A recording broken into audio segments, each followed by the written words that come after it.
نستعينه ونستغفره ونعوذ بالله من شرور أنفسنا ومن سيئات أعمالنا من يهده الله فلا مضل له ومن يضلل فلن تجد له وليا مرشدا أشهد أن لا إله إلا الله وحده لا شريك له وأشهد أن محمدا عبده ورسوله لا نبي ورسول بعده اللهم صل وسلم وبارك على نبينا محمد وعلى آله وصحبه ومن والاه ولا حول ولا قوة إلا بالله amma ba'd.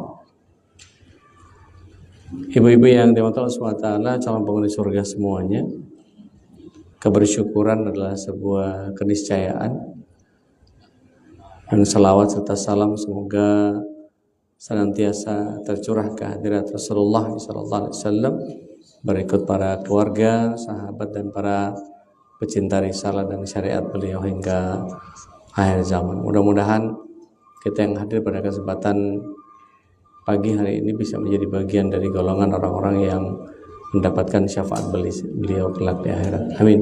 Allahumma. Kita masuk ke kinerja malaikat. Kebaca ya? Kebaca nggak, Bu? Baik.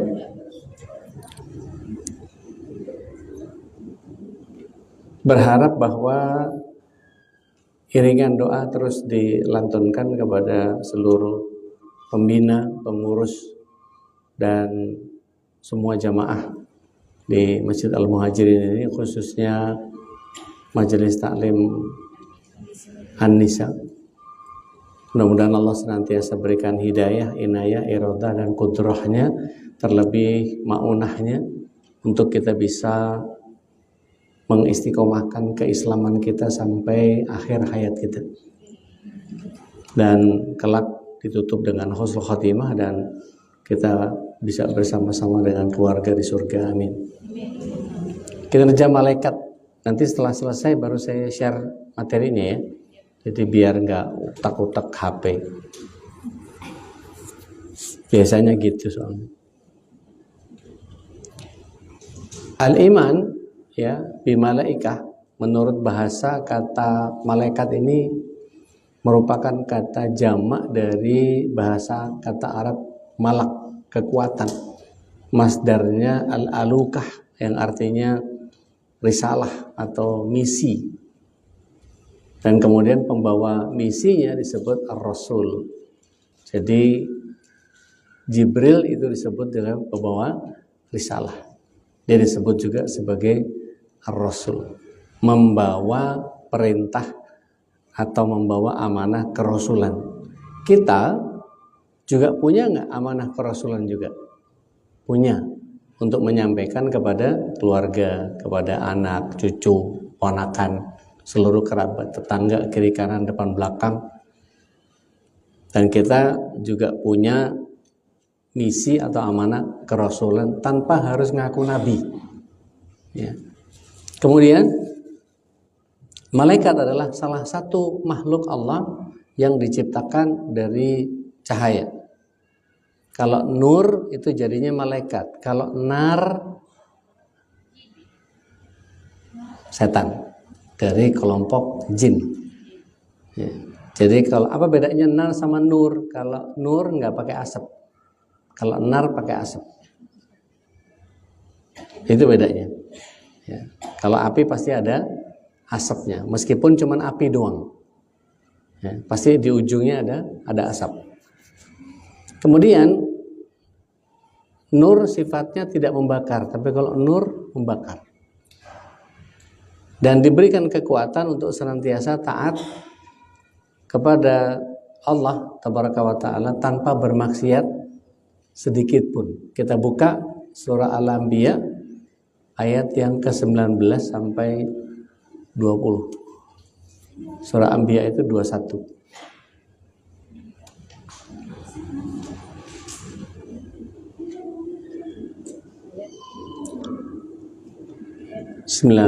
sampai 20. Ada di layar.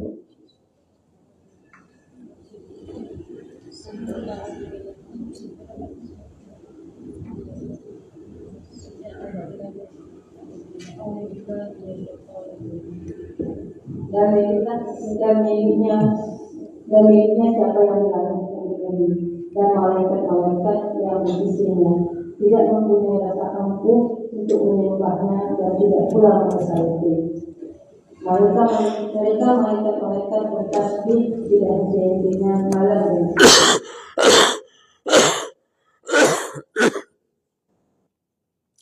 Maaf, saya kedinginan tuh, alergi sama batuk.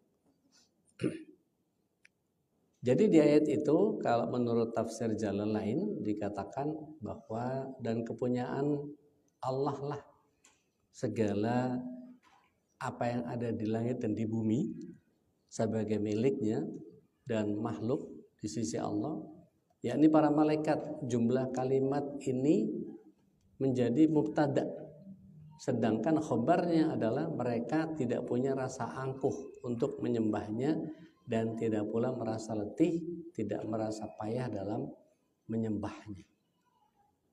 Di surah At-Tariq ayat yang keempat,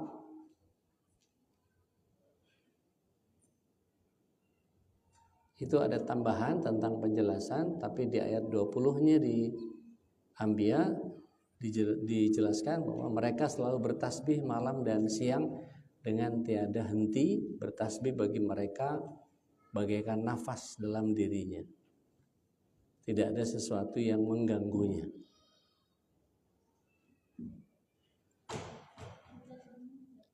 At-Tariq ayat keempat. Setiap orang pasti ada penjaganya. Ya. Iya, nggak apa-apa. Nggak apa-apa. Kalau lupa kan diingati. Jadi ketika kita memahami bahwa disebut oleh Allah SWT, kullu nafsin lamma 'alaiha hafil.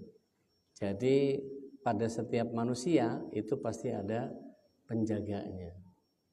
Nah, setidaknya kalau kita bicara berapa banyak malaikat yang ada di sekitar kita, itu nanti baru kita ketahui ternyata teramat sangat banyak sekali.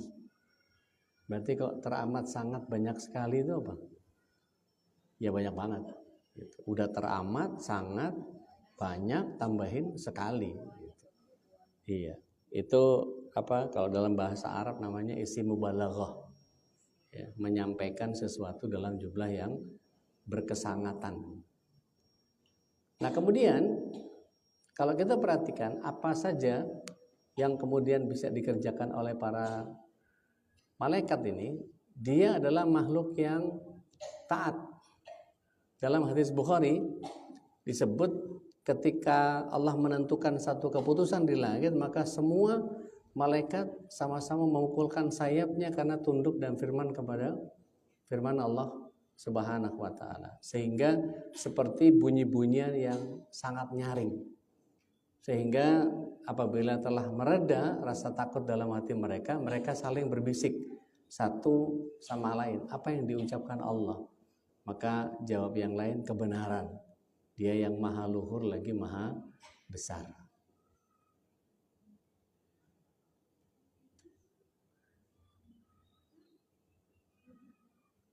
Kenapa, Bu? Walah. Ada yang pegang absen. Belum jalan absennya. Yang sabar. Iya. Heboh sampai nggak nyatet deh. Tadi dapat berapa slide tuh nggak nyatet. Baik. Catatannya bawa nggak, Bu?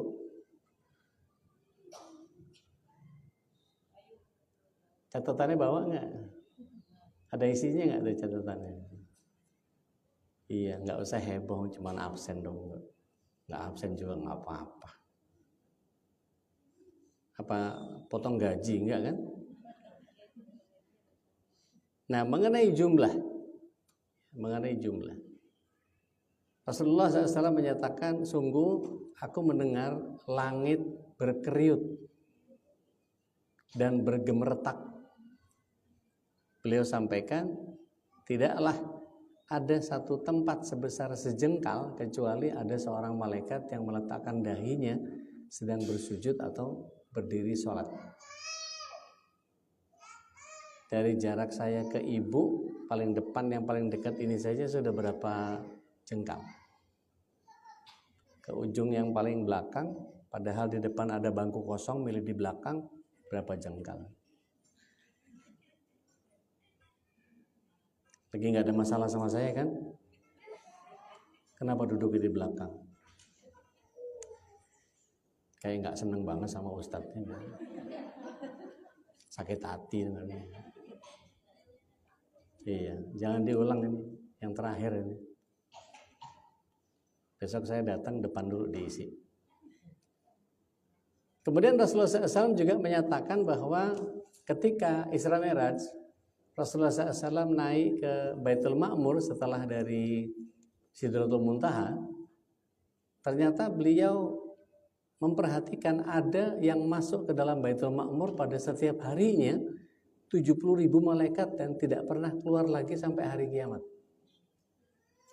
Kita hitung ya kira-kira 70.000 itu sehari.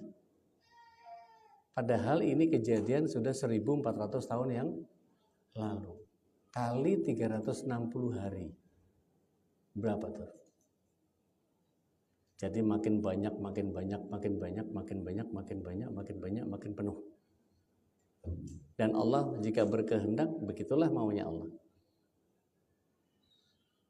Nah kemudian wujudnya seperti apa? Apakah seperti iklannya deodoran?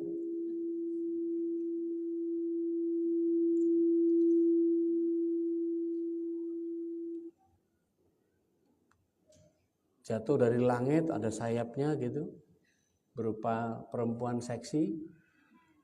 Bukan. Karena orang-orang di Afrika itu hitam-hitam, berarti yang datang malaikatnya juga hitam-hitam. Jadi mereka tidak sama dengan manusia. Dalam surah Al-Fatir ayat yang pertama, Allah SWT menyatakan, A'udzubillahi minasyaitonir rajim, segala puji bagi Allah pencipta langit dan bumi yang menjadikan malaikat sebagai utusan untuk mengurus berbagai macam urusan, yang punya sayap masing-masing, ada yang 2, ada yang 3, ada yang 4. Dan Allah menambahkan pada ciptaannya apa yang dikehendakinya. Sesungguhnya Allah Maha Kuasa atas segala sesuatu. Nah, kalau kita bicara jumlah, dalam beberapa hadis dikatakan bahwa Jibril itu punya 600 sayap. Jibril alaihissalam punya 600 sayap. Selembar sayapnya dari 600 sayapnya itu, selembar sayapnya menutup ufuk. Jadi kalau kepengen nutupin badannya Jibril alaihissalam butuh 600 bumi untuk bisa nutupin besarnya Jibril alaihissalam dalam wujud yang sebenarnya, wujud asli. Sedangkan Israfil punya 1200 sayap, di mana satu sayapnya menyamai 600 sayap Jibril. Kebayang nggak? 600 sayapnya Jibril tadi itu ketutup sama selembar sayapnya Israfil alaihissalam. Israfil itu yang sekarang lagi nempel bibirnya sama trompet. Tinggal nunggu perintahnya Allah. Tiup, bunyi. Maka alhamdulillah nggak kayak tukang trompet tahun baru, ngetes pret, nggak ada. Ya. Kalau ada yang mengatakan di belahan Eropa bagian utara dan Amerika Utara sempat terdengar seperti suara sangkakala, nggak mungkin. Karena begitu sekali ketiup, bubrah. kiamat terjadi. Jadi kalau ada berita-berita yang nggak masuk akal begitu, nggak bisa diterima kebenarannya, lupakan. Nah, bumi yang butuh 600 untuk nutupin Jibril tadi alaihissalam itu ketutup sama selembar sayapnya Israfil. Sementara Israfil punya 1200 sayap. 1200 sayapnya Israfil alaihissalam itu ketutup sama selembar sayapnya malaikat Hamalatal Arsy. Siapa Hamalatal Arsy? Lihat surat 69 ayat 17. Malaikat Hamalatal Arsy adalah malaikat yang disebut sebagai penyangga arsy. 69:17.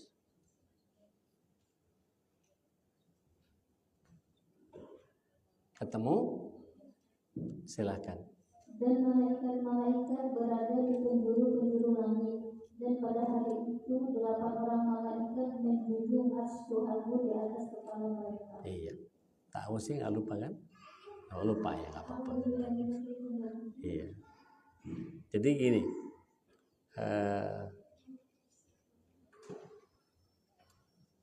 kalau disebut ada 8, bayangin ya, 8 sayapnya, satu dari 8 itu sayapnya 2400.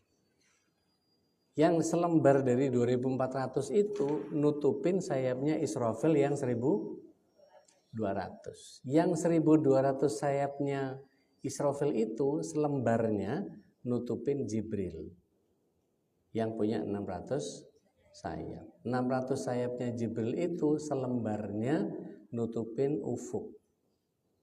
Jadi kalau ketemu hitungan ufuk itu adalah 52.000 km, katakanlah kita mau hitung-hitungan kasar, 52.000 km, tutupin pakai badannya Jibril alaihissalam. Berarti kali 600. Tutupin pakai selembar sayapnya Israfil kali 1200. Tinggal dikalikan sama 2400 sayapnya Hamalatal Arsy kali 8. Yang dia disangga ada di atasnya itu adalah arsy.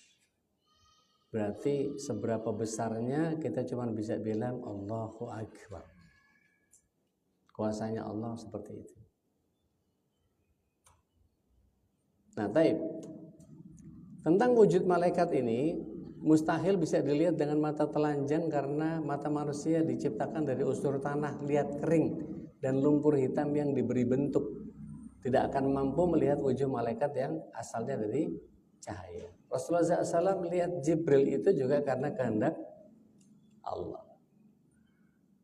Dan tidak ada orang yang bisa menyaksikan malaikat kecuali Allah kehendaki malaikatnya nongol ya, di depan orang, dan biasanya dia tidak menduga kalau itu malaikat. Mereka tidak bertambah tua, tidak bertambah muda, keadaan mereka sama persis seperti ketika mereka diciptakan. Jadi nggak perlu skincare, karena nggak ada tokonya juga, yang bikin juga nggak ada, makanya diciptakan mereka sama seperti keadaan mereka ketika diciptakan. Nah, dalam ajaran Islam, ibadah manusia dan jin lebih disukai oleh Allah SWT dibanding ibadahnya para malaikat. Kenapa? Karena manusia dan jin bisa menentukan pilihannya sendiri, berbeda sama malaikat yang tidak punya pilihan. Karena memang dia diciptakan untuk taat. Ya pantas saja taat malaikat. Makanya kalau kita ngelihat ada orang yang taat, yang minta ampun, maka kita bisa mengatakan hatinya seperti malaikat. Dikerjain sama temennya iya aja,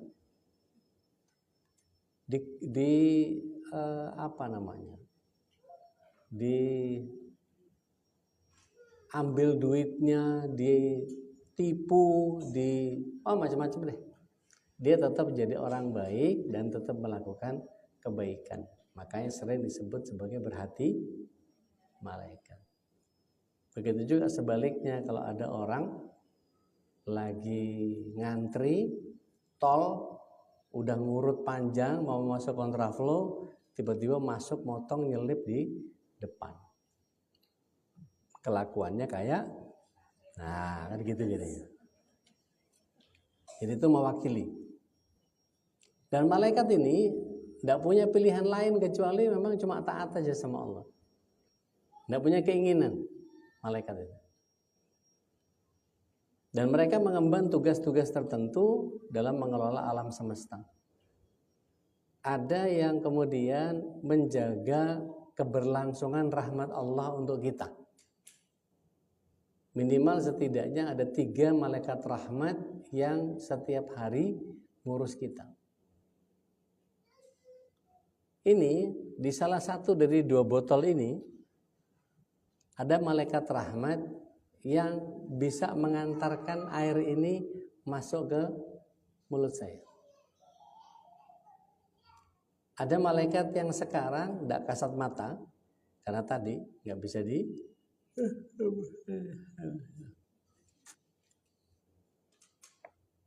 tahajudnya kepagian, mungkin udah mulai ngantuk.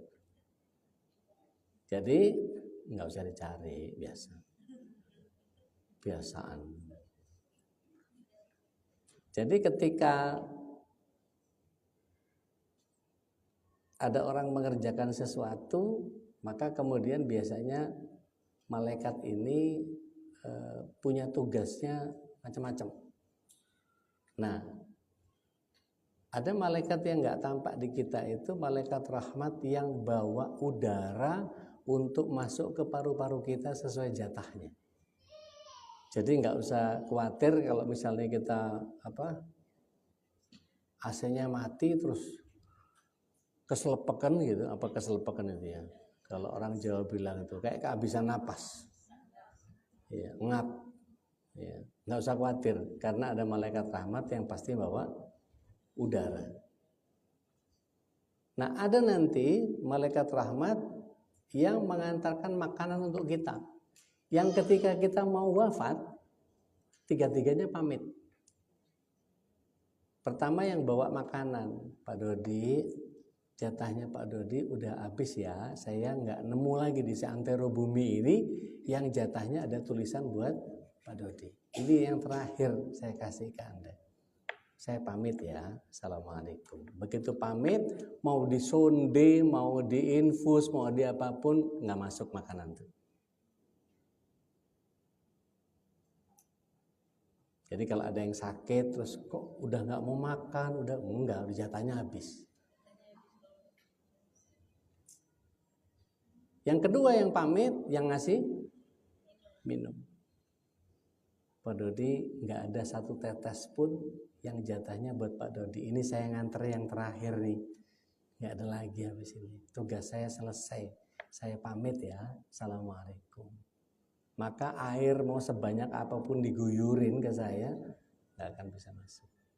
Mau diinfus, mau dipakai selang, mau kateter, mau apa nggak ada yang masuk. Memang Allah menghendaki tugasnya si pembawa air tadi selesai sampai di situ. Nah, yang terakhir yang bawa udara biasanya langsung bareng sama malaikat Zabaniyah.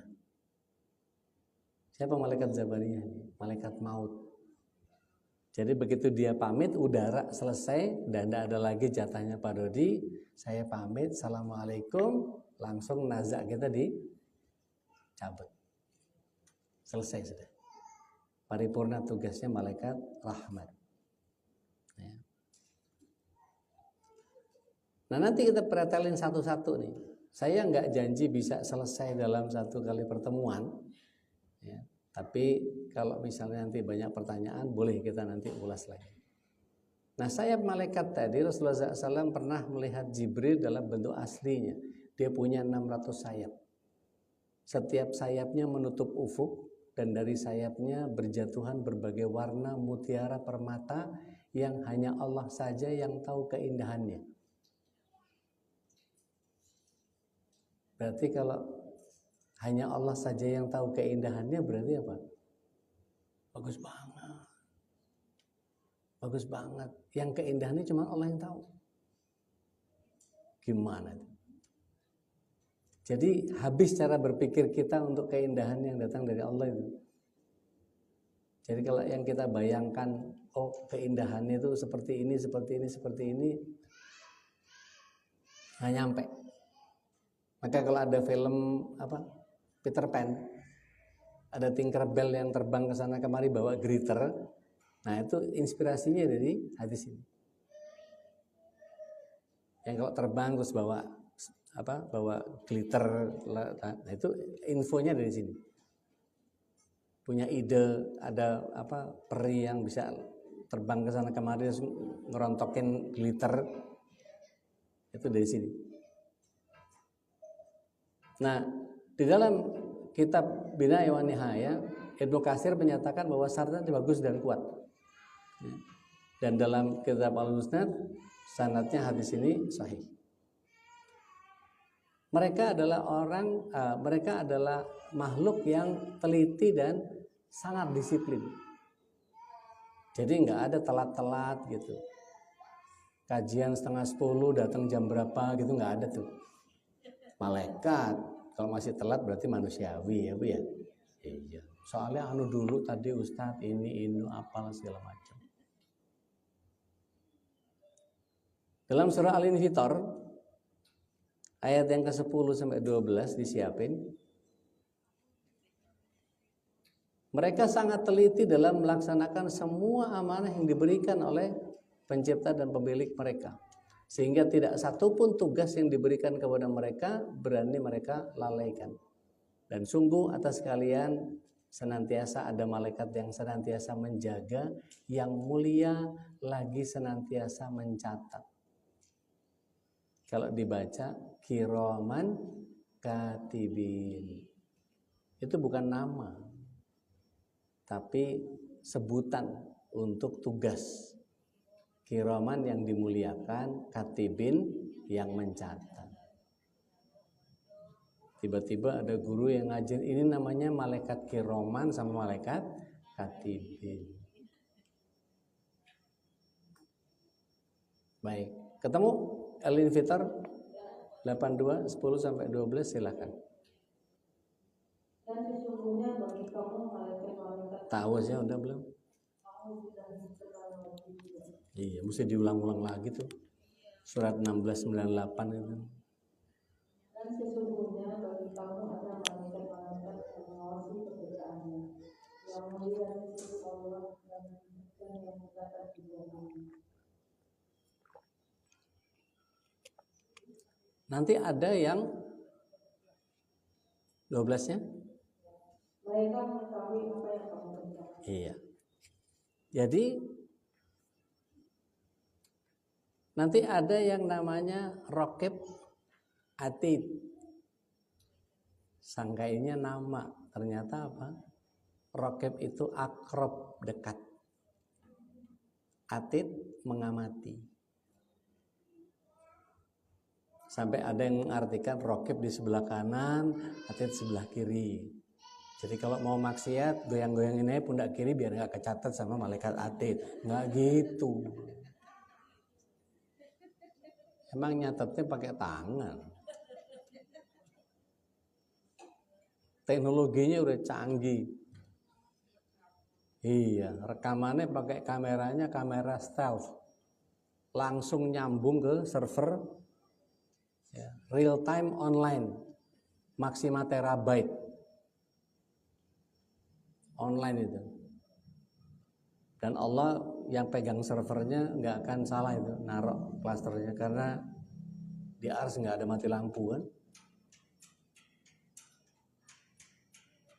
Nah kemudian dalam berbagai hal mereka sangat disiplin. Sampai-sampai Rasulullah SAW yang mulia memerintahkan kita untuk mengikuti kedisiplinan mereka dalam sabdanya. Inginkah kalian sholat sebagaimana sikap para malaikat ketika menghadap Rabb-nya? Maka para sahabat radhiyallahu alaihim ajma'in bertanya, bagaimana sikap mereka ya Rasulullah? Maka Rasulullah SAW menjawab, mereka memenuhi semua shaf pertama. Mereka memenuhi shaf pertama, kemudian baru shaf berikutnya, dan mereka merapatkan Soft. Merapatkan soft itu yang dirapatkan apanya? Pundaknya, tumitnya apa? Iya, pundak dan tumit. Tumitnya nempel, pundaknya nempel. Maka kalau nanti dalam fikih sholat, nempelnya kita itu tergantung sama tingginya seseorang. Nah, maka rapatnya kaki antara kaki dengan kaki itu boleh bersela sampai nggak bisa dilewatin sama seekor anak kambing. Jadi kalau anak kambing itu kepalanya segini, jadi tidak boleh lebih dari segitu. 4 jari. Maka kalau misah soft antara satu dengan yang lain tidak boleh lebih dari 4 jari. Nanti dalam kajian fikih sholat itu nanti. Mereka berdoa dan tidak putus-putusnya mendoakan, terutama kepada para pelaku kebaikan. Ibu sekarang melakukan kebaikan nggak nih? Didoain sama malaikat. Nggak diminta, memang tugasnya mereka. Bahkan kalau diperluas lagi, tidak hanya malaikat yang berdoa. Ikan-ikan di laut, binatang-binatang yang ada di bumi di sekitar kita ini, memohonkan ampun atas orang yang melakukan kebaikan-kebaikan. Maka para pendakwah dapat bagian itu, karena pendakwah juga menyampaikan kebaikan. Jika ibu melakukan kebaikan di rumah, maka ibu juga dapat doanya mereka. Ada yang punya akuarium di rumah? Ada. Itu ngedoain kita tuh. Kalau kita berbuat baik. Kalau jahat gimana Ustaz? Saya belum nemu hadisnya. Nggak usah coba-coba. Ada yang mohon ampun, ada yang mendoakan, ada yang bersolawat. Bagi kita yang betul-betul menjalankan keimanan, sebagaimana Rasulullah SAW menyatakan bahwa sungguh Allah dan malaikat pun sampai semut di dalam lubangnya, sampai pun tiram di dasar samudra, senantiasa berdoa bagi para dai dan orang-orang yang mengajarkan kebaikan. Kalau di laut itu ada ubur-ubur, ya. Kalau di empang ada lele,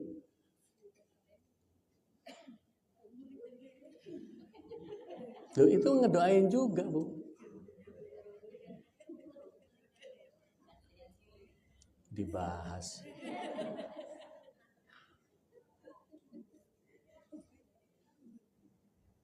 Sholawat untuk kita. Bahkan dalam surah Al-Ahzab ayat yang ke-56, kita semua hafal nih ayatnya. A'udzubillahi minasyaitonirrajim. Innallaha wa malaikatahu yusholluna 'alan nabi ya ayyuhalladzina amanu shallu 'alaihi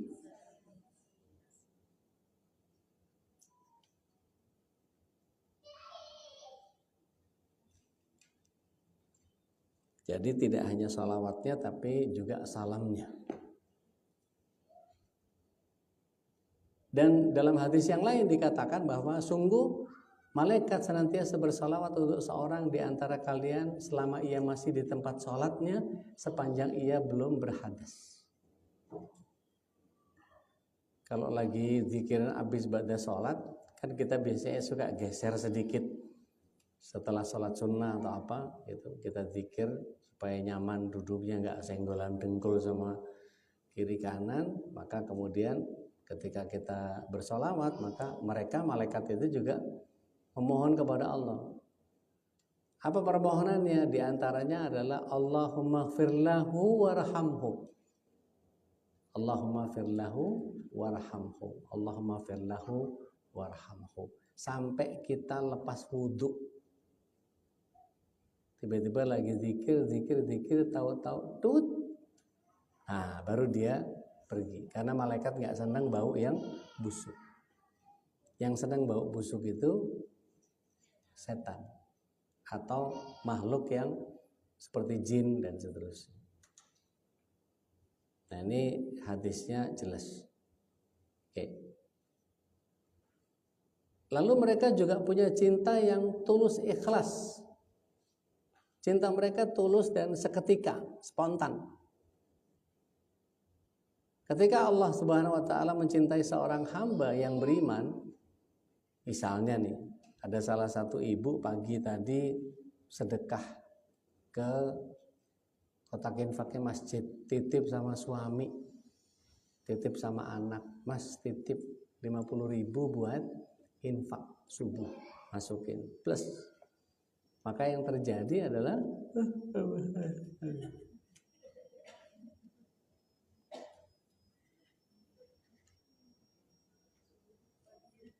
sungguh jika Allah Subhanahu wa taala mencintai seorang hamba, maka Jibril dipanggil duluan. Jibril, aku mencintai si fulanah. Karena apa? Setiap orang yang menjalankan kebaikan versi yang datang dari Rasulullah SAW, seperti yang pernah saya sampaikan di bagian terdahulu, bahwa seseorang yang ittiba kepada Rasul SAW itu mendapatkan setidaknya 4 fadilah. Apa bedanya ittiba sama taklid? Kalau ittiba mengikuti dengan ilmu. Kalau taklid nggak pakai ilmu, pokoknya ngikut aja.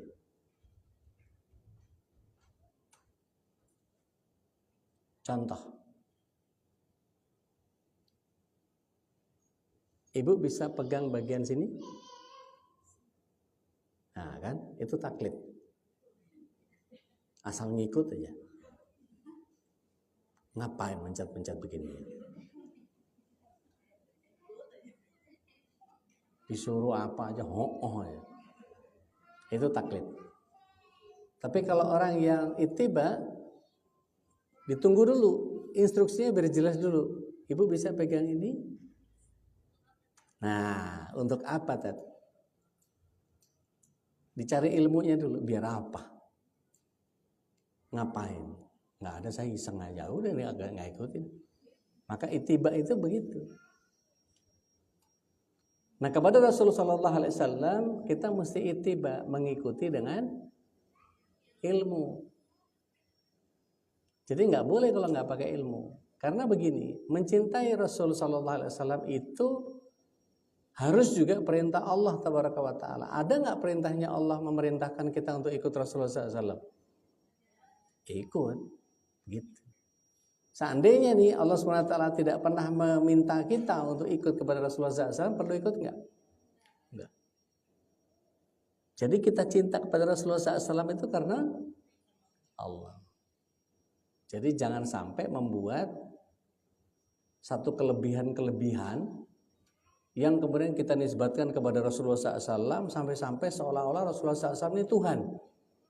Yang terjadi pada orang-orang Nasrani, mereka ghulu terhadap nabinya. Dalam beberapa pertanyaan debat dengan saudara-saudara kita yang Nasrani, pernah ditanya, Nabi Adam itu nggak punya bapak, nggak punya ibu. Kenapa bukan Nabi Adam yang disembah? Nabi Isa itu, Yesus itu cuman nggak punya bapak doang. Bekasnya juga banyak yang begitu.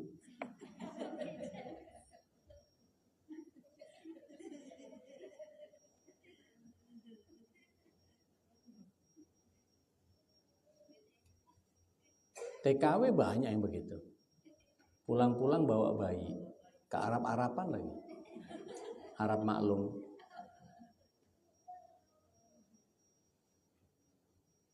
Ketika Nabi Idris bisa sampai langit keempat, kenapa nggak disembah? Jadi begitu dipatahkan dengan idiom-idiom yang datang dari pemahaman bersama, maka mereka biasanya nggak bisa jawab. karena memang agamanya salah. Makanya disebut dhalin sama Allah dalam Al-Fatihah. Baik. Ketika Allah SWT menyatakan kepada Jibril sebagai pembawa risalah, maka Jibril sebagai pembawa risalah menyatakan meneruskan lanjut.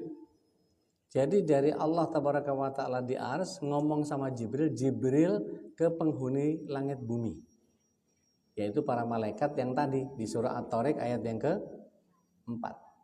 In kullu nafsin lamma 'alaiha hafiz. Jadi di antara langit dan bumi itu ada penjaganya di kalangan para malaikat. Yang setiap jengkalnya mereka bersujud dan berdiri sholat menghadap kepada Allah Tabaraka wa Ta'ala. Baik. Sampai sini dulu, saya nggak mau ngebut. Ada pertanyaan nggak? Soalnya saya lihat ada yang ngandelin ingatan ini, ada yang nggak nyatet. Megang Quran aja enggak. Ada pertanyaan? Baik. Jadi kalau diuji lulus semua nih ya.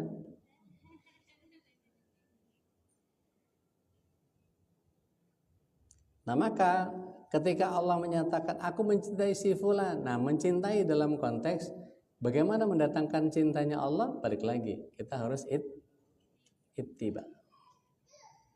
Ada 2 ayat yang menghadirkan 4 fadilah seseorang yang ittiba kepada Rasul sallallahu alaihi wasallam. Surat yang ketiga, ayat yang ke-31 dan surat yang ke-9 ayat yang ke-100.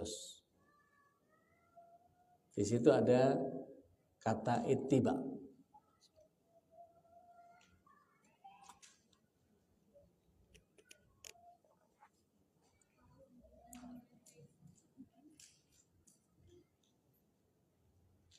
Katakanlah jika kamu benar-benar mencintai Allah, ikutilah aku. Niscaya Allah mencintaimu dan mengampuni dosa-dosamu. Ya. Allah Maha Pengampun, Maha Penyayang. Nah, kata ikutilah aku itu kita mesti tambahkan secara makna ikuti dengan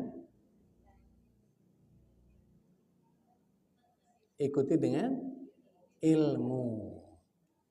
Karena kalau ikut ngasal namanya taklid.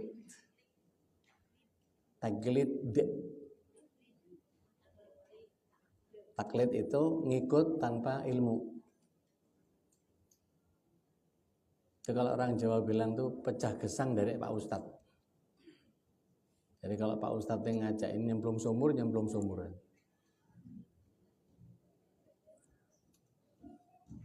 Maka di surat 9 ayat 100-nya juga sama.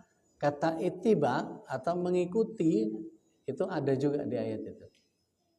9, 100.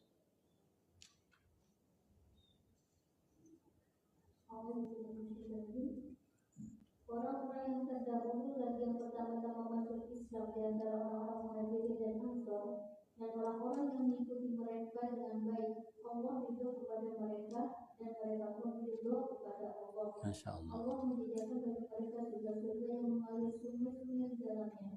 Mereka telah di dalamnya selama-lamanya. Itulah kemenangan yang agung. Masya Allah. Jadi bukan hanya 4 tapi 5. Berikut apa? Berikut kemenangan yang agung. Fauzul azim. Di situ dijelaskan wasabiqunal awwalun, orang-orang yang awal-awal masuk Islam, minal muhajirin, dari orang-orang Mekah yang hijrah ke Yathrib, wal ansor ini adalah orang-orang Yathrib asli yang memudahkan memberikan nasara, ya. Ansarullah memudahkan Allah, agamanya Allah, untuk kemudian menyebarkan agama Islam dari Mekah ke Madinah. Maka disebutnya kemudian kota Yathrib ini disebut sebagai Madinah, kota yang tertata, yang penuh dengan cahaya. Namanya Madinah Al-Munawwarah, kota yang bercahaya. Beberapa ulama menyatakan yang dimaksud cahaya apa? Cahaya hidayah, cahaya iman, dan cahaya Al-Quran. Nah, sedangkan kata Mekah itu dari kata Bakkah. berdesakan, umpel-umpelan. Ya. Anak sekecil itu kasihan kalau main HP, habis masa depannya. Kalau bisa jangan ya, umur 12 nanti baru dikasih, supaya mereka tahu pola tutur dulu. Kalau anak umur segitu dikasih HP, ada pembusukan otak namanya brain rot. Tahun 1854 itu ada beberapa ilmuwan yang menyatakan kalau mereka terlalu sering nonton sesuatu yang nggak ada manfaatnya, tidak mengolah daya rangsang tambahan pengetahuan buat otaknya, ya, maka dia akan melakukan pembusukan terhadap dirinya sendiri. Ada banyak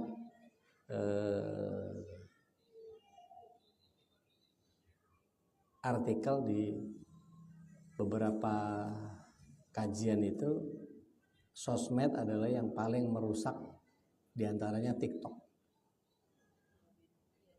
Kontennya receh, ya, terus kemudian berulang-ulang, joget semua, nandak semua, sampai emak-emak juga nandak demi ikan paus. Menyedihkan. Dan itu jadi tontonan luar biasa. Waliyadzubillah, mudah-mudahan Allah menjaga keluarga kita dari itu. Maka kita balik lagi ke surat 9 ayat 100, dinyatakan bahwa dan orang-orang yang mengikuti mereka dengan baik. Nah, ini ada catatan. Mengikuti dengan baik berarti harus pakai data, harus pakai dalil, harus pakai hujjah, harus pakai patokan yang jelas. Disuruhnya tutup aurat, harus pakai gamis nggak? Enggak. Pakai sarung boleh, yang penting ketutup auratnya. Pakai jas hujan panas, ya boleh aja, tapi ya panas. Pakai karung goni gatel, artinya tapi boleh kan? Jadi jangan kaget kalau tiba-tiba ada bapak-bapak dia nggak punya sarung, sarungnya masjid habis, adanya mukena, diambil mukena bawahannya doang dipakai buat sholat, nggak usah diketawain, karena dia ingin menutup auratnya. Loh, kalau darurat boleh aja kan? Pakai jeans boleh nggak? Hah? Oh, celana jeans boleh. Nanti jinnya marah nggak celana ini dipakai?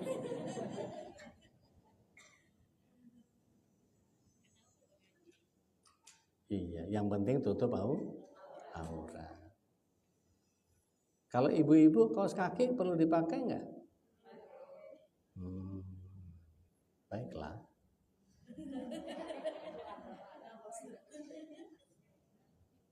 Iya, tadi kena becek jadi terpaksa dibuka. Iya, mestinya kan bawa serep ya, antisipatif. Meskipun sudah tua tetap nggak tutup aurat? Bukannya ada ayat yang boleh ngebuka? Ada. Coba buka surat 24 ayat 60. Boleh.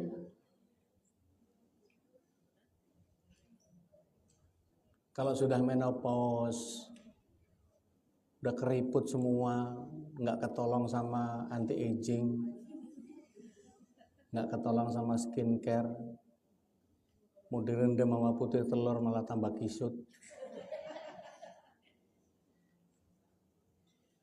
Ketemu 2460? Silakan.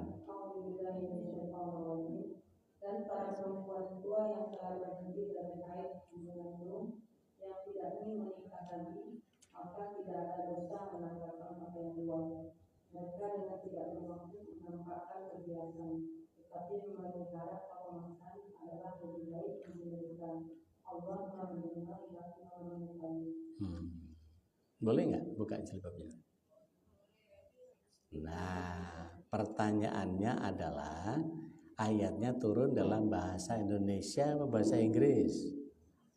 Bahasa Arab. Maka harus dipahami dengan bahasa Arab. Jadi jalabib itu bukan seperti yang ibu-ibu pakai. Saya lihat kalau di sini nggak ada yang pakai jilbab ini. Nggak ada. Ini baru khimar semuanya.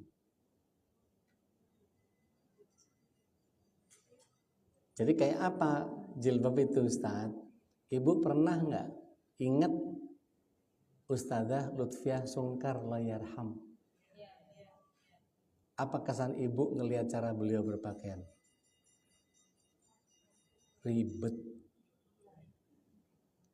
Pakai penutup dagu, pakai ciput, tutupin khimar, tutupin pasmina. Sekarang yang masih pakai itu siapa? Mbak Neno. Lihat caranya pakai, ribet, panas pasti itu, gerah itu pasti. Tapi yang benar begitu. Iya. Bukan masalah berlapisnya. Kalau ada desain yang dagunya bisa ketutup, artinya mohon izin nih, dagu kedua, gimana ngomong ini? Dagu kedua, dagu pertama kan ini, dagu kedua itu nggak boleh kelihatan. Makanya yang paling aman adalah ukhti-ukhti kita yang pakai niqab, aman dia.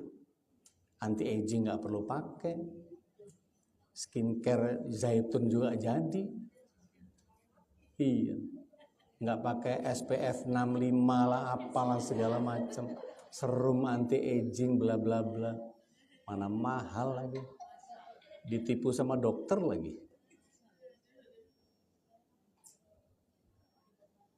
Iya, nanti pelan-pelan ya Bu, mudah-mudahan panjang umur. Nggak taunya ngobrol-ngobrol gitu besoknya banyak yang mati. Loh, nggak tahu kita. Iya kan? Ntar aja kalau udah tua banget. Kalau udah nggak menarik. Padahal bukan masalah menarik, ini masalahnya. Iya. Taib. Kemudian, karena kecintaan mereka tulus ikhlas kepada kita, maka kita kalau ikut mencari cintanya Allah tadi, surat 3 ayat 31, surat 9 ayat 100, setidaknya ada 5 keutamaan yang kita bisa dapatkan. Apa saja?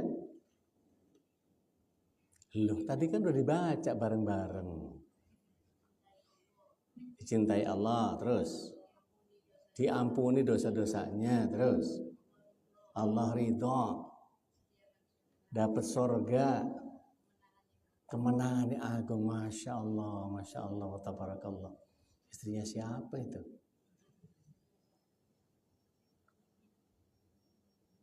Maka malaikat Jibril akan ikut mencintai dia dan mengabarkan kepada seluruh antero langit bumi. Allah lagi cinta sama beliau karena dia juga mencintai Allah dan Rasulnya sallallahu alaihi wasallam. Maka jangan kaget kalau tiba-tiba hidup ibu seperti penuh dengan keberkahan, semua kayak dimudahkan banget.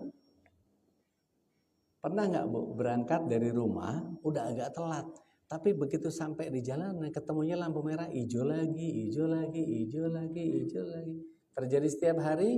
Enggak. Bukan kebetulan. Amalnya waktu itu ngapain? Mungkin nggak pakai judes, mungkin nggak pakai jutek, mungkin nggak pakai nyolot, mungkin nggak pakai sumbu pendek, mungkin nggak pakai otak reptil.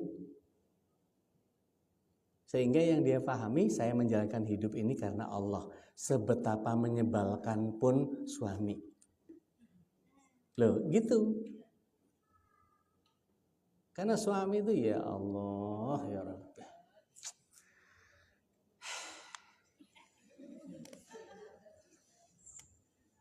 Dengar namanya aja pengen menghela napas gitu.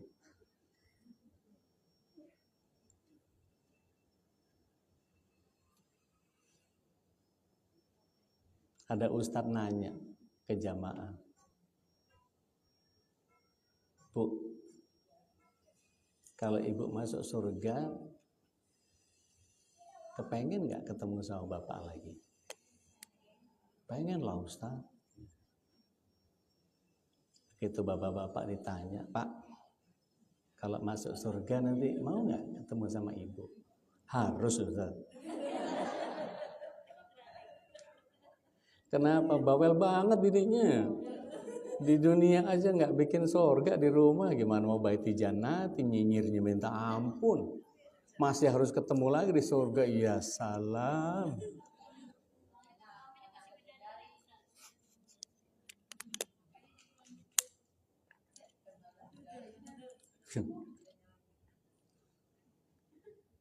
Bahkan ada yang bilang itu bidadari saya bisa kabur semua ngeliat istri saya. Astagfirullahaladzim. Sebegitu aja. Iya kan, suami itu kan banyak yang menang sendiri ya Bu ya. Nganggu kekenceng langsung. Nggak mau perhatian, maunya diperhatiin, kolokan. Iya, nyusu nggak kelar-kelar.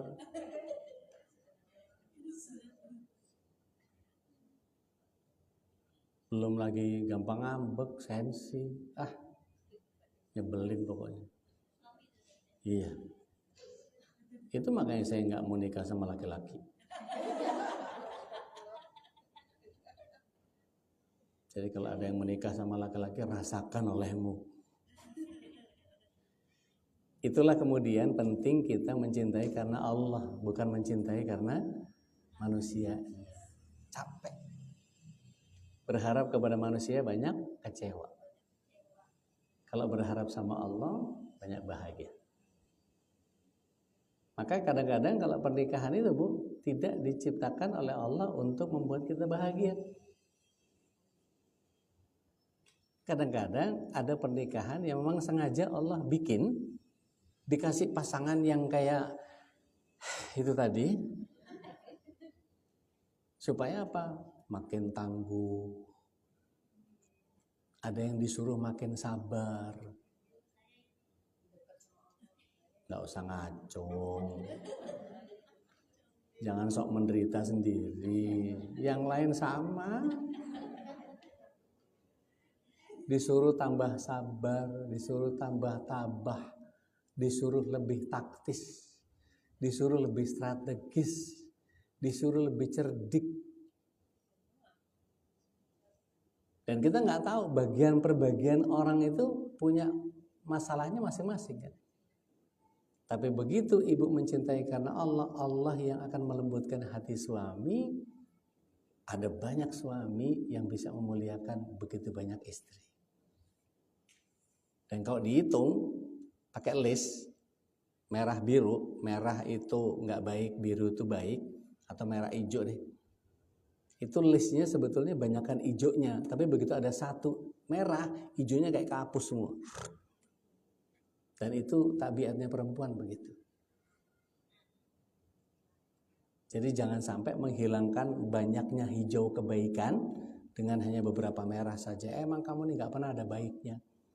Ngelihatnya dari sini soalnya, dari merah. Ya, hijaunya ketutupan sama merah. Dan itu hati-hati, bahaya. Separah apapun perlakuannya kepada kita, jadikan suami itu penjaga pintu surga kita. Seburuk apapun bacaan hafalannya, yang penting dia masih sholat 5 waktu, meskipun telat-telat dikit gitu, it's okay. Muslim, aman, insyaallah. Nah itu ya, kalau nggak mau sholat, mesti melih, kasih jatah nggak?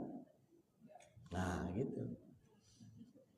Gituin nggak apa-apa, ngambek biarin, sholat dulu, jatah double.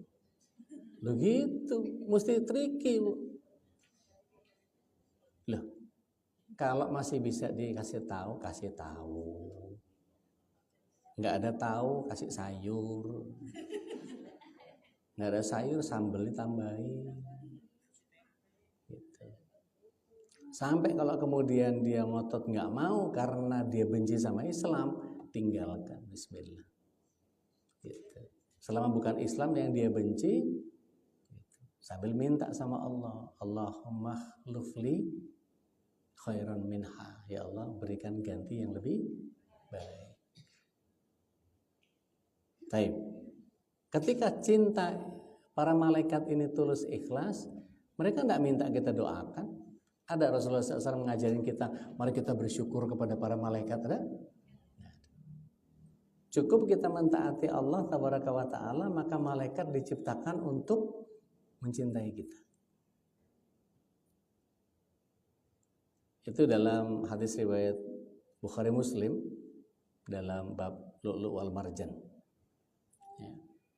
Andilnya apa malaikat ini? Kenapa kita harus perlu tahu kinerjanya? Tidaklah berkumpul satu kaum dalam masjid sambil membaca kitab Allah dan mempelajarinya. Kita sedang melakukan itu. Melainkan di majelis itu turun ketenangan dari sisi Allah dan diliputi oleh kasih sayang Allah, ketenangan dan kasih sayang Allah. Dan malaikat mengerubungi dengan sayap-sayapnya sampai Allah menyebutkan nama mereka satu persatu di antara makhluk yang ada di sisinya. Jadi Allah ngobrol sama malaikat yang ada di bawahnya Hamalatal Arsy. Si fulan mencintaiku, si fulan mencintaiku, si ini mencintaiku, si ini mencintaiku. Diomongin satu-satu gitu, dibanggakan. Di antaranya kebanggaannya adalah lihat surat yang kedua ayat yang ke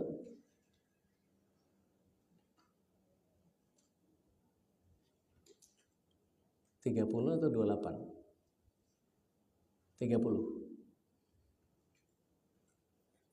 Saya kadang kok lupa, suka nggak ingat saya.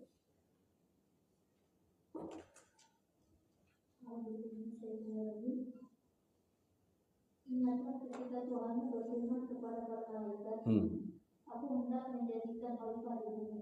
Mereka berkata, apakah engkau hendak menjadikan orang yang merusak dan menumpahkan darah di sana?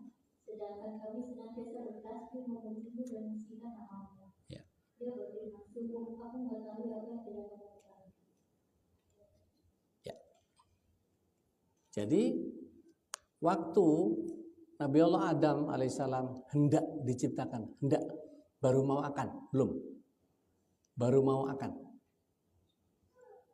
Ini jailun fil ardi khalifah. Ya. Aku akan membuat khalifah di muka bumi. Sudah ada belum? Belum, baru mau. Tiba-tiba dikomplain sama malaikat. Mengapa engkau menjadikan seorang khalifah yang akan menyebabkan kerusakan di muka bumi dan menyebabkan pertumpahan darah? Apa kami kurang bertasbih kepadamu? Maka kemudian Allah SWT melihat kita bertebaran mencari ilmu seperti ini, duduk di majelis di rumahnya Allah, maka Allah membanggakan kita satu-satu. Lihat tuh, lihat malaikat, dulu kan kalian nanya melakukan pertumpahan darah dan menyebabkan kerusakan di muka bumi. Mana? Enggak tuh. Mereka lagi buka Al-Quran, mereka lagi nyatet, ada yang ngantuk-ngantuk, ada yang tahajudnya kepagian, ada yang dari tadi ngelihat ustadznya tapi nggak nyatet apa-apa.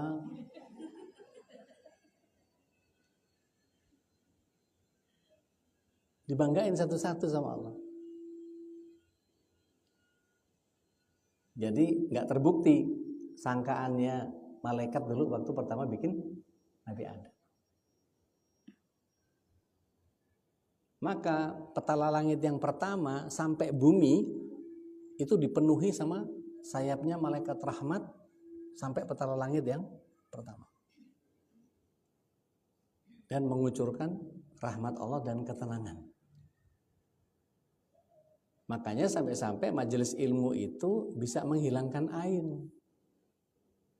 Karena fadilah yang ada dalam majelis ilmu. Keluarga sekacau apapun, serungsep apapun, dibawa ngaji, pulang adem. Karena di dalamnya dibahas tentang bagaimana ngatasin persoalan-persoalan yang Allah SWT berikan kepada kita. Dan kita nemu sendiri jawabannya. Oh ternyata. Kita kayak nemuin puzzle. Coba gak datang. Garu-garu kepala gak gatel aja. Ini gimana sih? Duh. Iya. Itu yang saya bilang tadi. Pakai sumbu pendek. Pakai otak reptil, emosian, temperamental, sensi, bahasa anaknya senggol bacok. Begitu lihat suaminya ada di kode nomor telepon, begitu masuk, ayah, apa lagi? Halo, ya, ntar habis ngaji, ya, yuk, ya. Coba, sama yang jagain surga kita kayak begitu tuh kelakuannya. Ada bu yang begitu tuh bu, gak usah ngacung.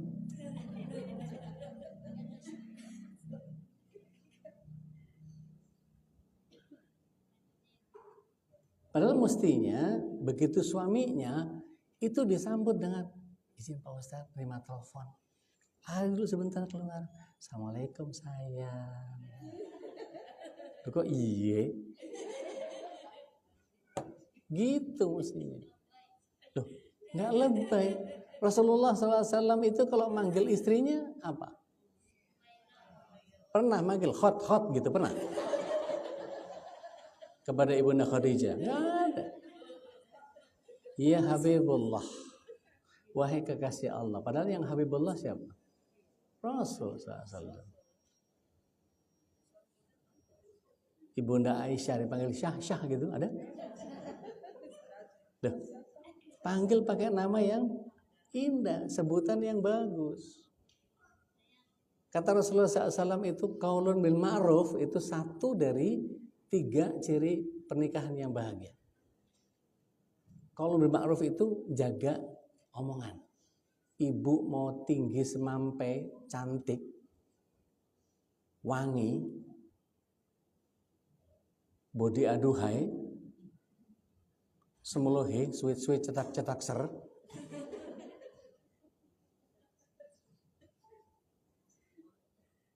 Iya.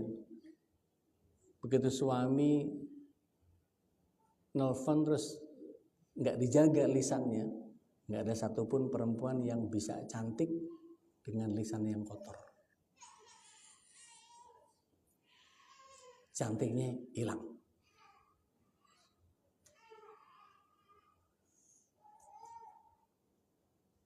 Begitu juga suami, tinggi gede, gagah ganteng, bacotnya encer. Aduh. Gampang banget nyela orang.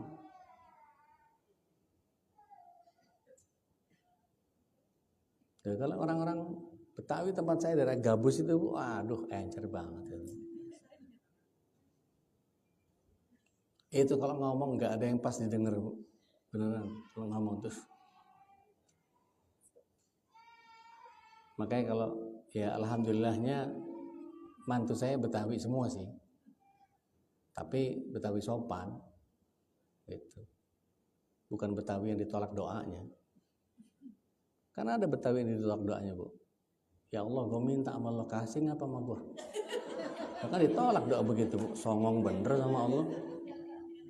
Itu kata malaikat, dah bocah. Orang dantak pisan ini. Nanan.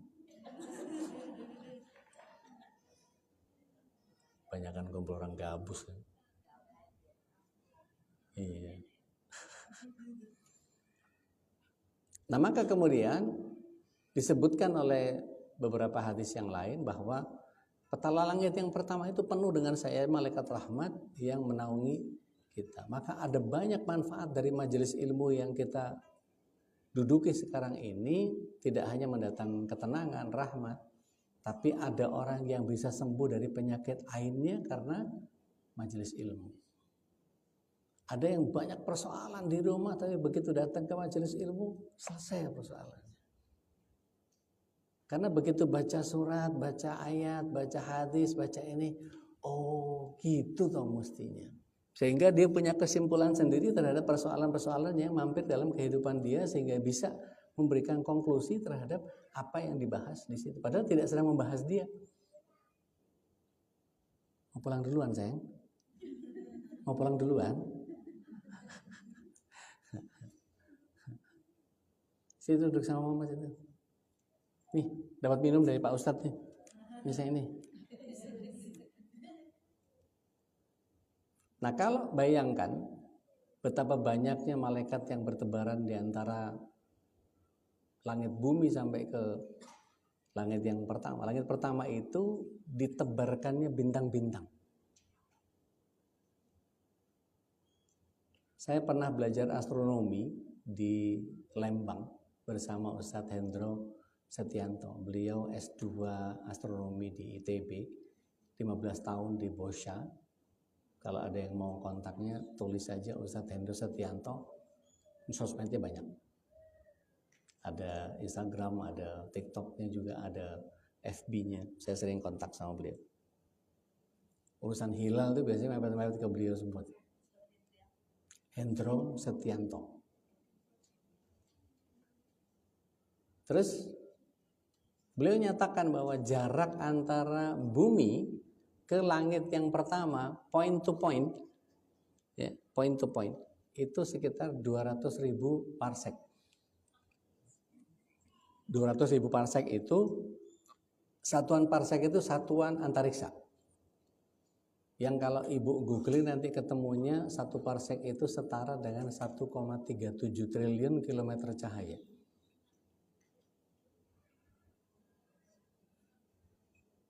Pokoknya mencengangkan urusan langit. Makanya Allah itu disebut maha besar. Dan Allah itu kenapa maha pengampun? Saking besarnya beliau. Karena Allahu Akbar kalau nggak ngampunin dosa kita yang cuma segitu itu, halah. Maka kata Rasulullah SAW dalam hadis qudsi, Allah SWT ketika melihat tumpukan dosa yang kita punya, atau luasnya samudra maksiat yang kita lakukan, kata Rasulullah SAW, Allah berfirman, ketika engkau tidak mempersekutukan aku, maka aku akan datangkan ampunan setinggi dosa-dosa yang kau lakukan dan seluas maksiat yang kau kerjakan, selama tidak melakukan kesyirikan. Dan kesyirikan itu bisa kesyirikan yang besar maupun kesyirikan yang kecil. Di antara kesyirikan yang kecil adalah menganggap kita sudah tuntas mengerjakan amal soleh, ngerasa sudah cukup, ngerasa puas dengan amalan. Jadi kalau ditanya, ibu kita mesti banyak-banyak bertobat kepada Allah, itu langsung masang badan. Emang saya salah apa Ustadz? Loh, ada yang begitu tuh Bu, songong. Emang saya salah apa? Lah, punya salah nggak punya salah aja kita salah. Nah, emang tempatnya salah. Maka ada permintaan dari Allah Tabaraka wa Ta'ala untuk kita menyegerakan ampunan. Lihat surat yang ketiga, ayat yang ke-133 sampai 135. Ibu bisa pahami bahwa ternyata di situ Allah meminta kita menyegerakan ampunan. 133 sampai 135.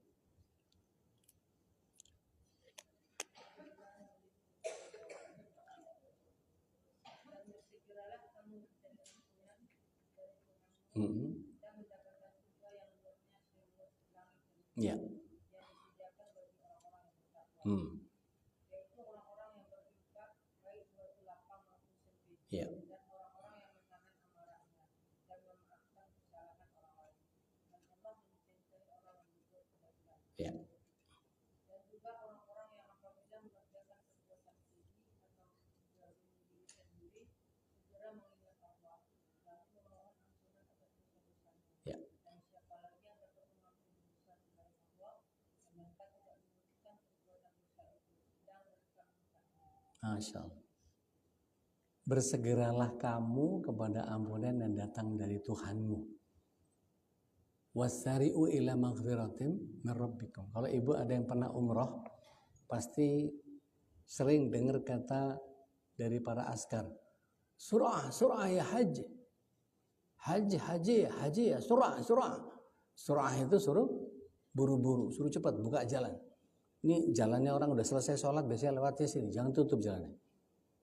Angkat sajadahnya, lipat tuh, beresin, minggir, minggir, surah, surah, ayo cepat, cepat, cepat, beresin, beresin. Wasari'u ila maghfiratin min rabbikum. Suruh cepat-cepat berurusan sama ampunan yang datang dari Allah SWT. Minta surganya yang luasnya seluas langit dan bumi, yang diperuntukkan buat orang bertakwa, yang cirinya adalah menafkahkan harta di lapang waktu sempit. Punya duit infak, nggak punya duit tetap infak. Gimana sih Ustadz konsepnya nih? Nggak punya duit tetap infak itu gimana ceritanya? Nah, di sini pentingnya kita kemudian menyebut kecintaan kepada Allah itu harus lebih besar daripada kecintaan kita terhadap harta, atau kecintaan kita terhadap harta harus lebih besar kepada Allah. Itu jadi pertimbangan. Nah, kalau ini buat Allah terus buat saya apa? Gitu kan ya. Setannya gitu tuh biasanya. Karena dia tahu sedekah itu kalau kemudian sampai kepada ketulusan yang memberikannya dan menjadi kebahagiaan buat yang menerimanya, wah itu langit bergetar. Dan malaikat lagi-lagi akan dibilang sama Allah, orang ini mengerjakan sunnah nabiku, maka aku mencintai dia. Surat tadi berapa? 3 ayat 31. Itu seperti otomasi, Bu. Kalau kita berinfak, pasti kita dicintai sama Allah. Maka ketika seseorang berinfak, apa yang terjadi? Bisa ketolak balaknya, bisa tambah sehat, bisa panjang umur, bisa rezekinya melimpah. Dan kita kadang-kadang nggak tahu menyimpan rahasia apa, sehingga ketika kita berinfak baru diselesaikan sama Allah urusannya. Karena itu janji Allah begitu. Lihat surat 3 ayat 92.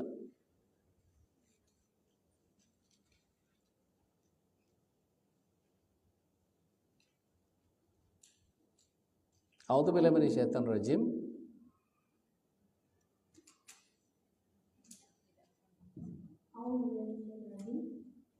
Kamu tidak akan memperoleh kebajikan yang sempurna sebelum kamu menginfakkan sebagian harta yang kamu cintai. Dan apapun yang kamu infakkan, maka sungguh Allah Maha mengetahui. Masya Allah. Gimana kalau kena ayat begitu tuh? Lan tanalul birra, tidak akan pernah sampean kepada kebaikan yang sempurna. Birra itu jauh lebih baik daripada hasan, lebih baik daripada khair, lebih baik daripada thayyib. Hasan maknanya apa? Baik. Thayyib baik. Khair baik. Tapi ini bir, kebaikan yang paling tinggi levelnya. Maka nggak ada thayyibul walidain, nggak ada khairul walidain, nggak ada hasanul walidain, nggak ada. Tapi adanya bir al walidain. Baik. Kamu tidak akan pernah sampai kepada kebajikan yang sempurna sampai kamu mau menafkahkan harta yang dicintai. Itu kira-kira buka dompet yang warna abu-abu atau yang paling cepat keluar yang paling?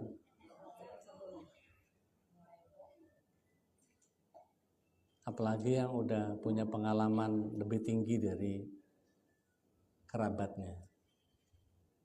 Udah pernah interaksi sama tukang somai, sama tukang minyak, sama tukang air, sama tukang es, sama tukang gas. Wah, renyek-renyek itu duit. Ada gambarnya, Yanto Love Yanti. Ada nomor teleponnya juga. Baliknya gambar pahlawannya kelambain kumis.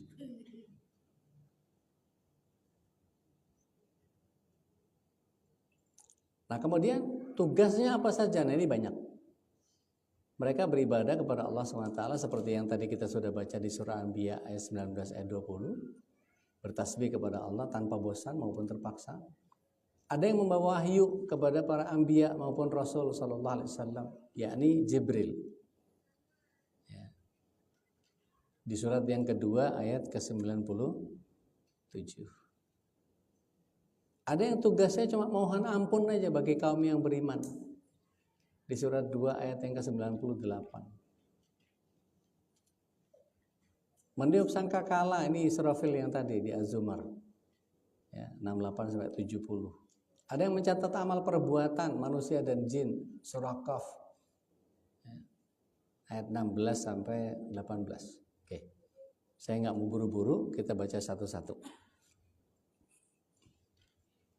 Dari Al-Baqarahnya aja, 97, silakan.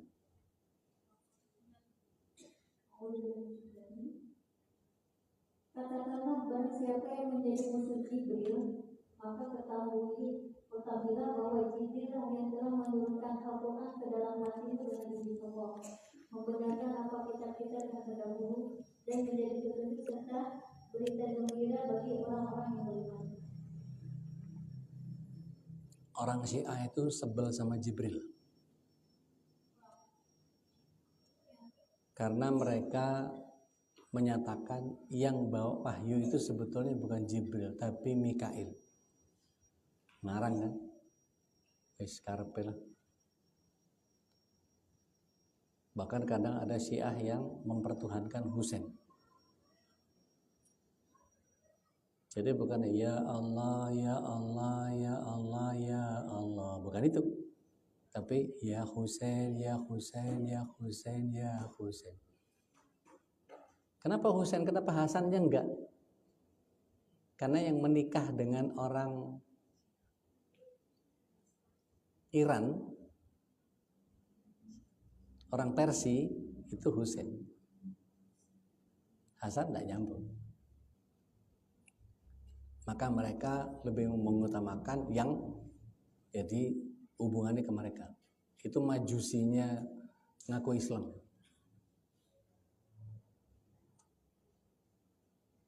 Bahkan ada yang mengatakan bahwa Abu Bakar, Umar, Utsman masuk neraka, yang sebetulnya jadi wali itu, jadi khalifah pertama itu Ali mestinya.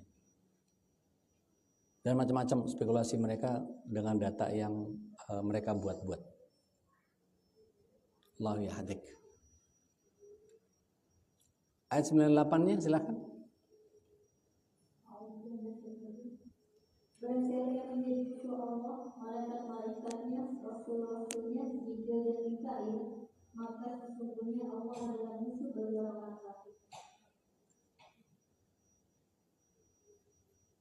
Lanjut terus ke Az-Zumar 68 sampai 70.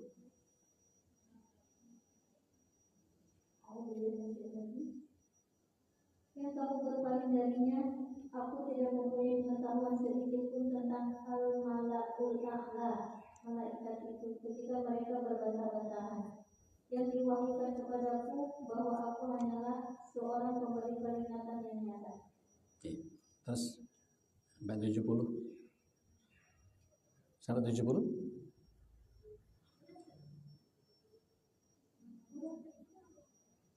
Yang diwahyukan kepadaku bahwa aku hanyalah seorang pemberi peringatan yang nyata. Baik. Kalau kita kemudian masuk ke surah Qaf, surah 50 ayat 16 sampai 18.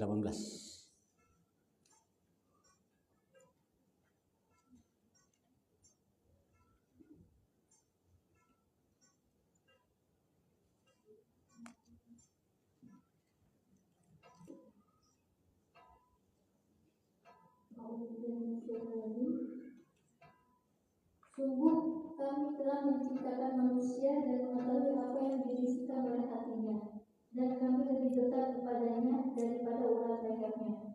Ingatlah ketika dua orang malaikat mencatat amal perbuatannya, yang satu duduk di sebelah kanan dan yang lain duduk di sebelah kiri.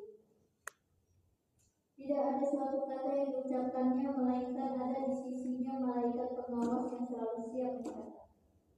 Tidak ada satu kata yang terucap kecuali ada malaikat yang. Jadi gimana? Masih berani gibahin orang? Artinya gini, ketika kita meyakini bahwa ada malaikat yang nyatet terus, nggak bisa kita sambil jeng ini bukannya mau ngomongin orang lo ya, sambil digoyang-goyang yang kiri, nggak bisa. Ini nggak bisa. Catatan itu terus, dan nanti akan kita pertanggungjawabkan di hadapan Allah Tabaraka wa Ta'ala. Maka perbanyak kebaikan, sekecil apapun, seremeh apapun, seenggak dianggap apapun sama orang. Yang penting tetap melakukan kebaikan. Terus saja. Maka hati-hati jadi ibu-ibu, jangan gampang capek. Kadang-kadang ibu-ibu tuh kalau misalnya masih segini-segini nih masih bisa dicium-ciumin gitu, itu sih tiap hari cuma jadi ya buat gemes-gemesan.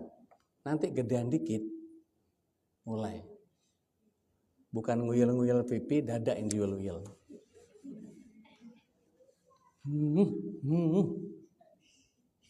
Sama nguyel-nguyel juga, tapi dada yang diuyel-uyel. Dan ketika anak-anak kita itu ada yang, kalau bisa saya nggak tahu, ada yang anaknya 4 di sini. 4? Oh ya minimal kan 4. Kira-kira karakter satu sama yang lain sama nggak? Ada yang nurut banget, ada yang bengal banget, ada yang makan hati.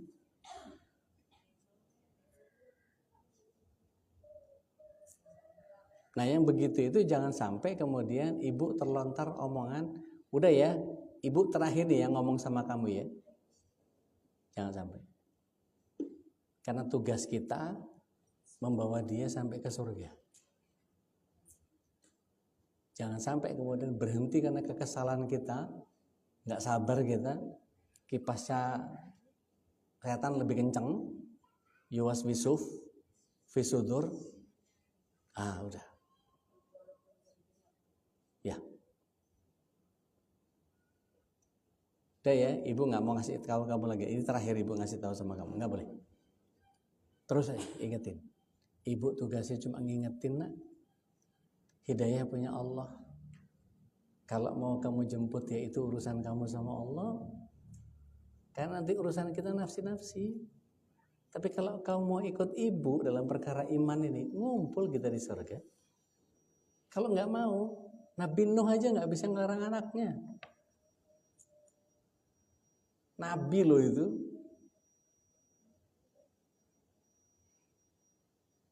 Dan seterusnya. Baik.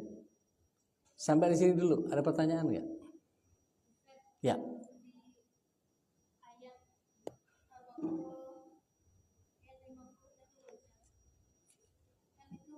Ada pernyataan dari malaikat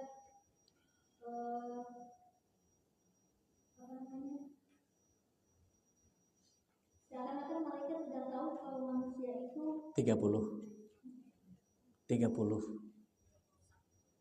melakukan kerusakan di muka bumi. Iya. Ayat 30 ibu. Iya.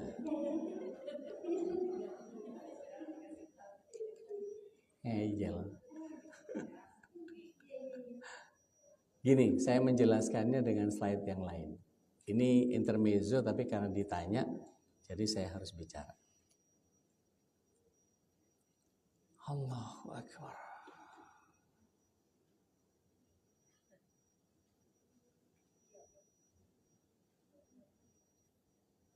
Ini nggak populis, tapi saya harus sampaikan.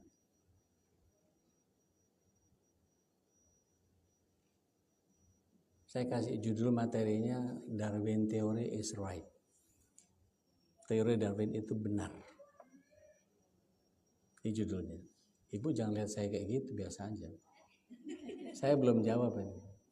Kita harus melihat segala sesuatu itu mujmal, holistik, integral. Sama seperti ketika kita berislam, tidak bisa nyomot bagian yang tertentunya saja, tetapi harus secara keseluruhan. Berislam itu apakah cuman sholat sama baca Quran sama sedekah sama infak sedekah dan segala macam? Enggak. Sampai kepada pakai baju saja ada doanya. Yaitu doanya apa? Itu ngaca. Tapi itu pun hadisnya lemah. Jadi kalau pakai baju, apa doanya, Bu? Halo? Jarang pakai baju ya, Bu ya? Kan tadi kalau ngikut Rasulullah SAW dapat apa tadi? Yang tadi, yang pas tadi ngeliat catatan, sekarang nggak ngeliat catatan. Dapat apa? Cintanya Allah, ampunan, keriduan, surga sama kemenangannya agung. Kalau ikut Rasulullah SAW, termasuk baca doa pakai baju nggak?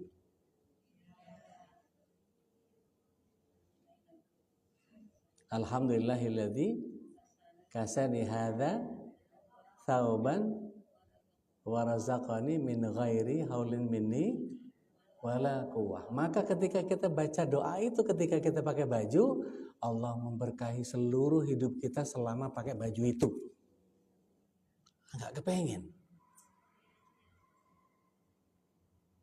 Atau baru nemu definisi menghidupkan sunnah itu baru hari ini. Duh, kasihan banget saya. Terus selama ini nggak pakai baju atau nggak pakai doa,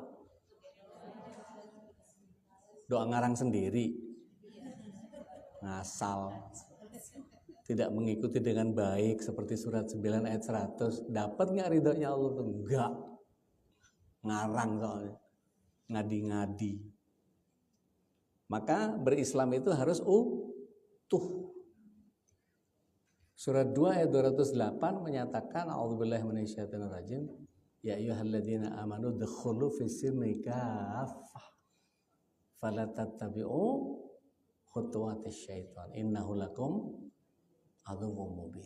Jangan ikutin langkahnya setan. Nah, kita mesti ngelihat Islam itu secara keseluruhan. Begitu pula dengan data yang datang dari siapapun. Orang selama ini taunya teori Darwin apa? Manusia berasal dari kera. Pertanyaan saya, siapa yang pernah baca tulisannya Darwin berkait sama teori evolusi? Enggak. Kita kan pengen tahu apa sih kata Darwin supaya kita benar-benar katanya Darwin begitu, ternyata cuma potongan doang. Dapat hoax nggak kita? Makanya begitu baca Darwin Theory is right, ibu langsung, hah? Benar dari mana, Ustaz? Karena saya baca. Teori Darwin saya baca habis. Ada yang tidak terbaca sama banyak orang. Apa itu? Namanya missing link. Nih, kalau kita lihat ini gambarnya apa? Perempuan?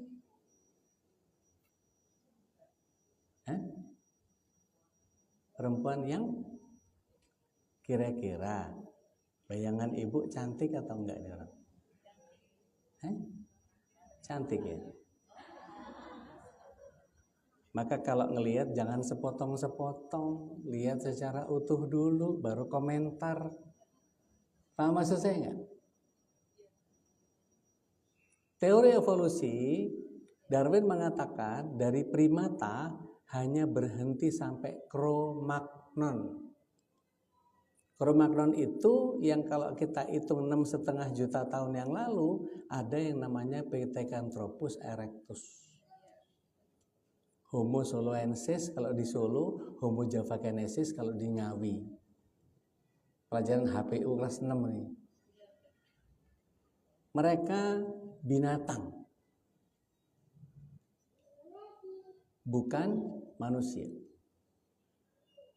Jadi Cro-Magnon itu binatang yang punya kemampuan hampir mirip seperti manusia. Ibu kalau lihat sejenis binatang seperti berang-berang, itu kalau pengen makan kacang, dia ambil batu pakai kedua tangan, diketok kacangnya pakai batu. Kita juga gitu nggak? Pakai alat bantu. Mereka motong sesuatu pakai apa? Pakai pisau. Dari apa? Dari batu. Apakah Darwin salah? Kita lihat apa salahnya. Ini yang kita baca tadi, yang Ibu bilang ayat 50 tadi. Oke. Maka di sini dikatakan bahwa ayat ini bicara tentang bahwa ada pertumpahan darah dan perusakan di muka bumi. Tahan dulu datanya sampai situ. Kita masuk ke Sahih Bukhari, hadis yang ke-5759. Dikatakan bahwa Allah ciptakan Adam dengan semua ciri fisiknya, tingginya situna diro'an, 60 hasta. Selesai Allah mencipta, disuruh pergi Nabi Adam dan ucapkan salam kepada malaikat yang duduk. Dengarkan baik-baik bacaan salam mereka kepadamu. Maka sebagai salam penghormatanmu dan juga anak keturunanmu, maka Adam mengucapkan Assalamualaikum. Maka malaikat menjawab Assalamualaikum warahmatullah. Dan mereka menambahnya lagi dengan wabarakatuh. Maka siapapun yang masuk surga, ciri fisiknya seperti Nabi Adam, situ nadiroan, 60 hasta. Tapi manusia sejak zaman Adam, tingginya semakin mungkret. You know the meaning of mungkret? Mengkeret.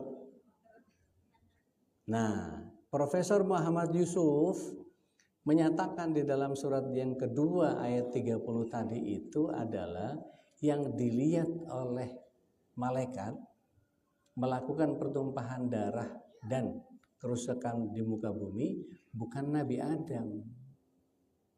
Tapi yang dilihat adalah para Cro-Magnon ini tadi. Yang menurut Darwin garis evolusinya dari kera, dari primata, mengalami evolusi dan seterusnya. Jadi malaikat bertanya tentang perusakan dan penumpahan darah itu adalah Cro-Magnon yang merusak. Ini namanya Bani Jan atau Banul Jan. Manusia bukan, bukan. Mereka binatang. Apa contoh yang kayak begini, ini mau dijadiin nabi, mau dijadiin khalifah kata malaikat, bukan yang ini. Maka di bagian akhir ayat itu Allah lebih tahu dari apa yang kalian tidak ketahui. Nah, terus ngumpul ini gimana? Ini yang Bani Jan atau Banul Jan menurut versinya Profesor Muhammad Yusuf. Mereka lah yang merusak dan menumpahkan darah. Sampai sini clear? Oke. Ini baru asumsinya Profesor Muhammad Yusuf. Nah, pengakuan Darwin yang ibu nggak baca, ada missing link, rantai yang terputus antara Cro-Magnon ya, dengan Adam. Rentangnya berapa? Kalau dihitung, kita ini dengan Nabi Adam alaihissalam, kalau dihitung umurnya nabi-nabi terus dari mulai Nabi Adam umurnya 1000 tahun, ya. Nabi Hud, Nabi Soleh, Nabi Idris, Nabi terus tuh hitung sekian ratus tahun apa segala macam, ketemunya cuma sekitar 35.000 tahun sampai sekarang. Jaraknya Nabi Adam ke kita 35.000 tahun. Oke, sementara Cro-Magnon tadi berapa? 6,5 juta tahun. Maka dalam dunia paleontologi mereka bukan nenek moyang kita.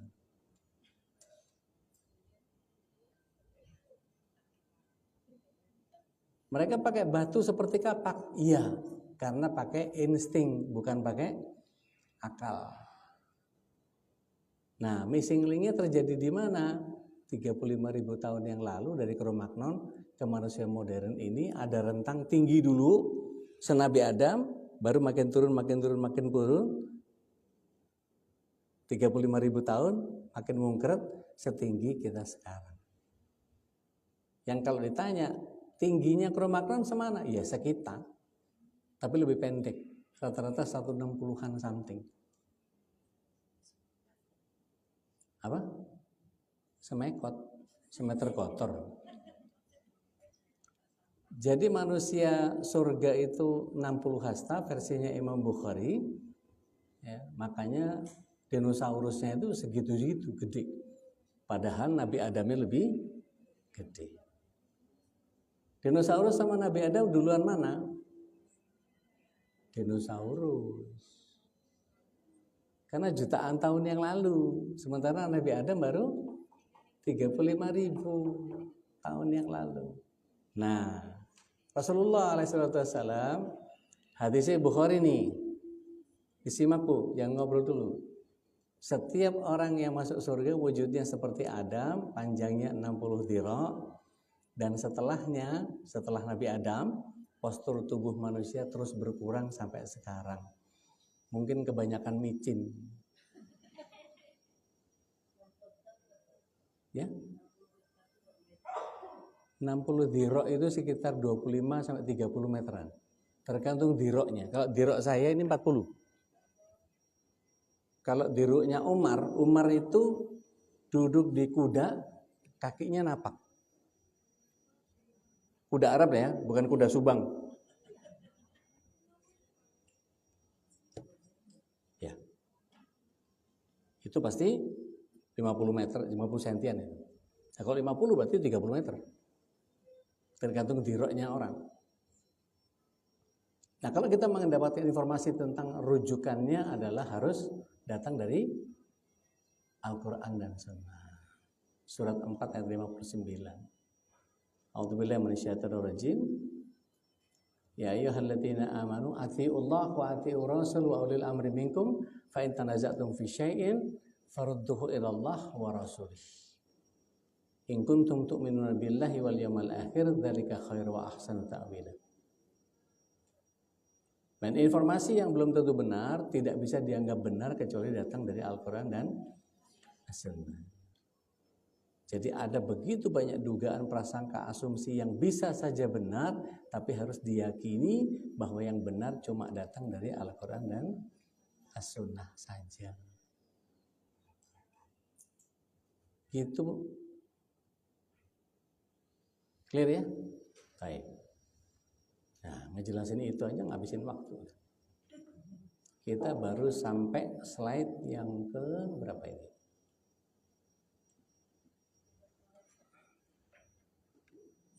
13. Tugas malaikat ini slide yang ke-13. Dan ini belum selesai.